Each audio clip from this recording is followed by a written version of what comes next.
So you can see that the feet on these TVs are quite far apart, but I only have one piece of AV furniture that is wide enough to put one of them, which is why I have to arrange them in this configuration.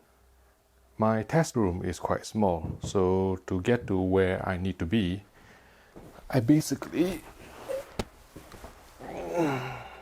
need to do this.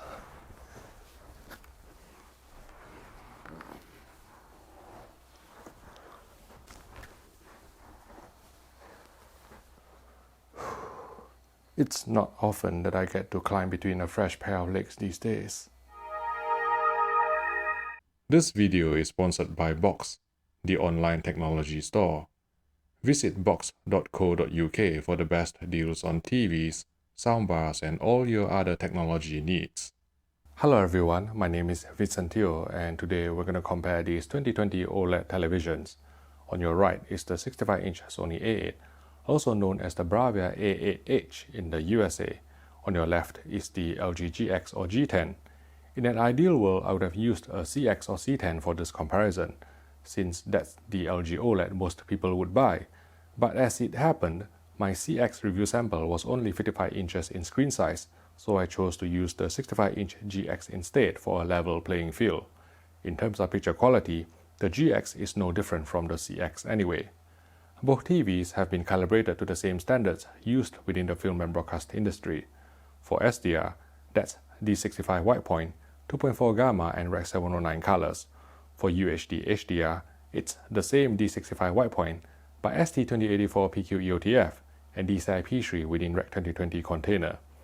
Because the dynamic range of these TVs far exceeds that of my camera, plus the distorting effects of YouTube's compression and the color output of your screen, please don't judge picture quality based solely on what you see in this video, since it won't 100% represent what I'm seeing in person. All OLED TVs are capable of true blacks due to their self-emissive nature, but how they transition from black to just above black varies from one model to another. The LG GX applied heavier dithering in dark scenes to suppress near-black chrominance overshoot, and so exhibited less flashing artifacts than the A8 in this moving quantization ramp pattern from Stacy Spears of Spears and Munsell fame.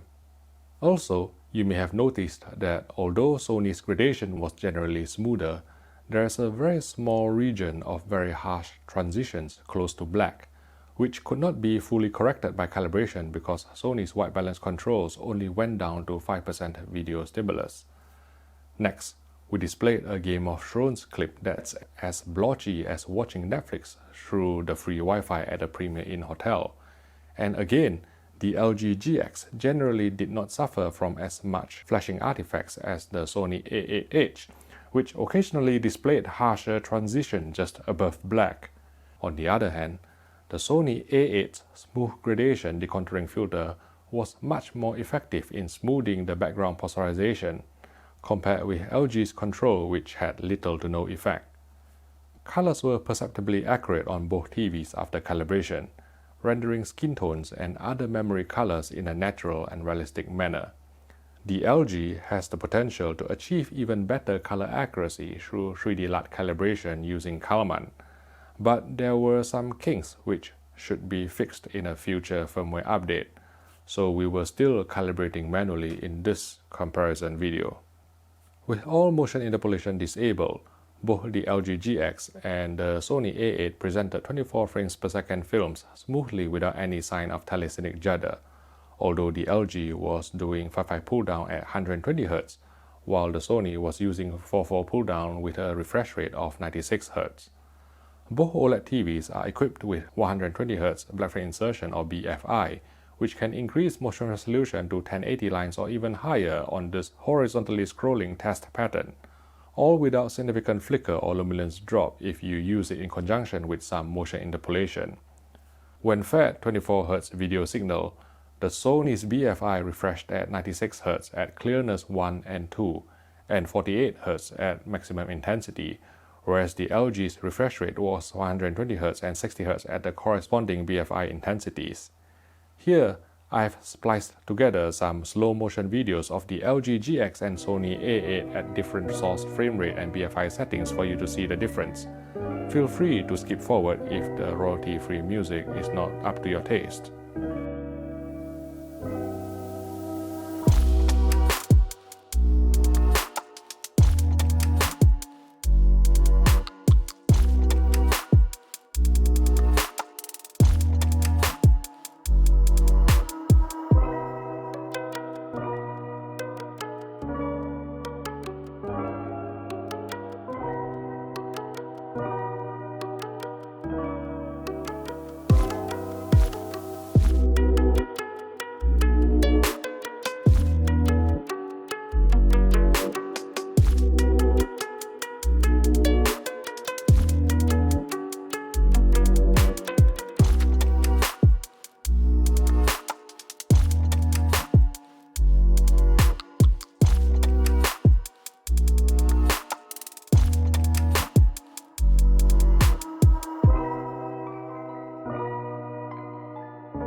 Overall, Sony's 120Hz BFI implementation was better for two reasons. 1. Engaging BFI on the most useful 1 and 2 settings on the Bravia A8 preserved shadow detail, while doing so on the GX would crush some shadow detail. Also, LG's motion interpolation technology tended to be more error-prone, introducing the odd frame skipping in this expanding circle test pattern even with the judder set to 0. However, we are not fans of how Sony have configured the motion controls on their TVs, because the motion flow settings would carry over from SDR to HDR within the same picture preset, which is not desirable since BFI shouldn't be used for HDR due to significant brightness loss. Also, if you increase smoothness to apply motion interpolation, it doesn't differentiate between low frame rate and high frame rate content, so you'll see some soap opera effect, however slight, in 24 frames per second movies. We very much prefer how LG have set up their motion system, in that you can have separate motion settings for SDR and HDR, and specify the motion interpolation to be applied only to 50Hz or 60Hz content, so you won't see soap opera effect or SOE in 24Hz content. We just wish LG's interpolation algorithm would improve to Sony's level. One area where LG has caught up to, or perhaps even surpassed Sony, was the handling of interlaced broadcast content, as long as the picture wasn't too dark, where the Sony still held a slight upper hand in terms of bit depth and gradation. On this 1080i Spears and Munsell test pattern from the excellent Meridio 7G signal generator, the GX had superior Jaggis suppression, displaying the rotating bar and the circle in a less jagged manner than the A8H. On this SMPTE RP133 test card in 576 IDO, the Sony A8 upscaled in a cleaner manner, retrieving sharp detail with less fizziness, ringing and overshoot than the LG GX. When it came to upconverting real-world SD and HD material that wasn't too dark, they were neck and neck. There were some shots where the LG managed to etch out a bit more depth on high contrast edges. Then in others, the Sony would look slightly sharper. My policy is, if I had to look so hard to try and find a difference, then any difference is likely to be negligible outside a side-by-side comparison. Bright uniformity was excellent on both TVs, with no bending, dirty screen effect or color tinting on full-field gray slides. If you are seeing some color tinting in this video, it's caused by me filming in HLG HDR format on my camera, capturing the off-axis blue tint seen on WRGB OLEDs. In terms of dark uniformity, both our review samples exhibited a darker patch on the left side of the screen, although it's more severe on the Sony. We also saw a similar pattern on the 65-inch Panasonic HZ1000 we tested a few weeks ago, making us wonder if this is a systemic problem that affects the first batch of 65-inch 2020 panels. Or I'm just terribly unlucky. On our Sony A8 review unit, engaging blacklight insertion on the lowest intensity actually homogenized dark uniformity somewhat, whereas doing so on the LG GX would darken the picture since its BFI naturally increased near black gamma.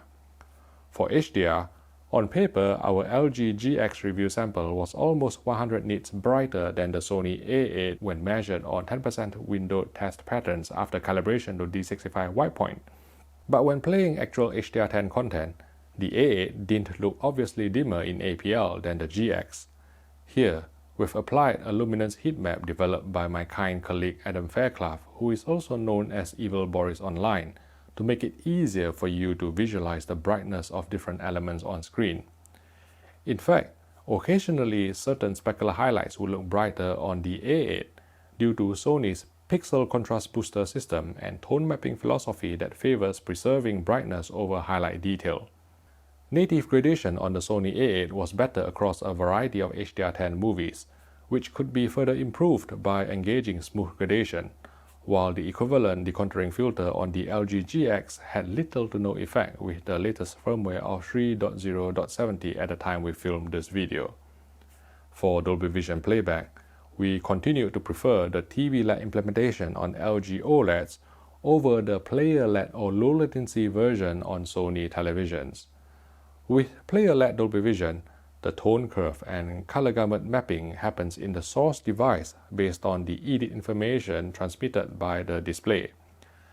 Now, the EDIT data or information is fixed across a model range of televisions.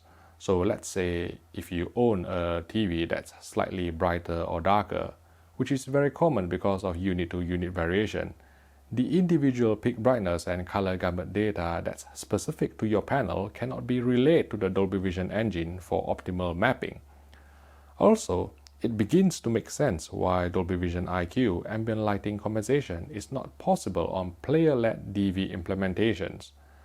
The tone mapping is happening on the player based on the fixed EDIT sent by the TV, but the light sensor is on the display, and the dynamic information cannot be transmitted backwards to the player, which has already done the tone mapping.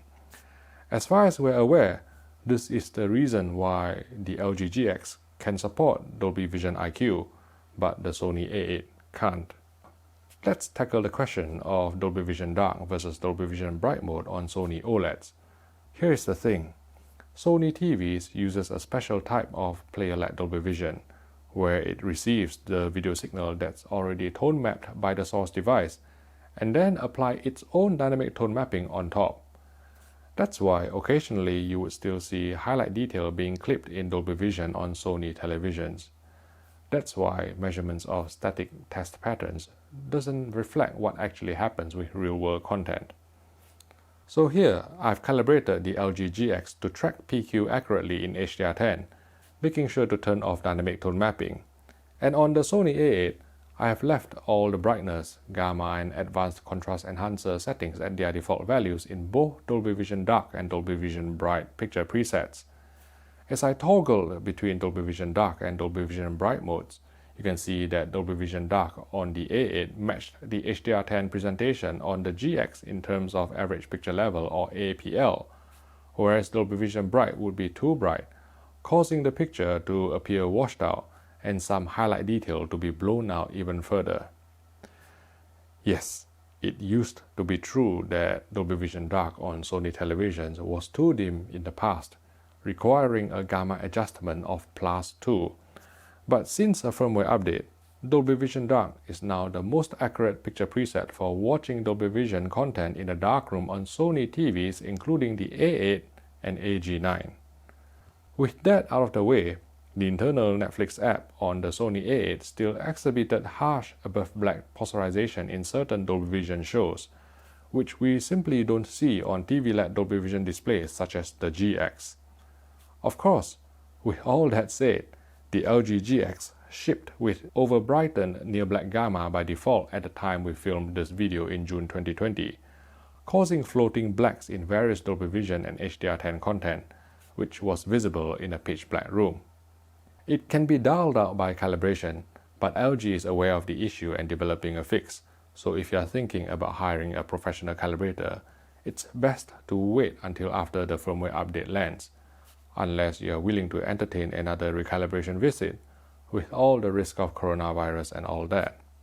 For gaming, the LG is the logical choice. On top of a lower input lag of 13 milliseconds versus the 18 milliseconds on the Sony A8, the LG GX also supports 4K at 120Hz, ALLM and variable refresh rate including FreeSync and G-Sync. The Sony A8 can automatically switch to game mode for playing games with auto picture mode enabled, but it only worked with PlayStation and not Xbox. Okay, let's sum up. There are some quarters that would have you believe that the Sony A8 is significantly superior to the LG GX, or vice versa. The truth is, both are fantastic televisions, each with its own strengths and weaknesses. I prefer the motion handling on the Sony, but for Dolby Vision and gaming, the LG is better. Which TV you should buy depends on your own requirements and viewing habits, and of course your budget. If you found this video useful, please click the like button and subscribe to the HDTV Test YouTube channel for more videos like this.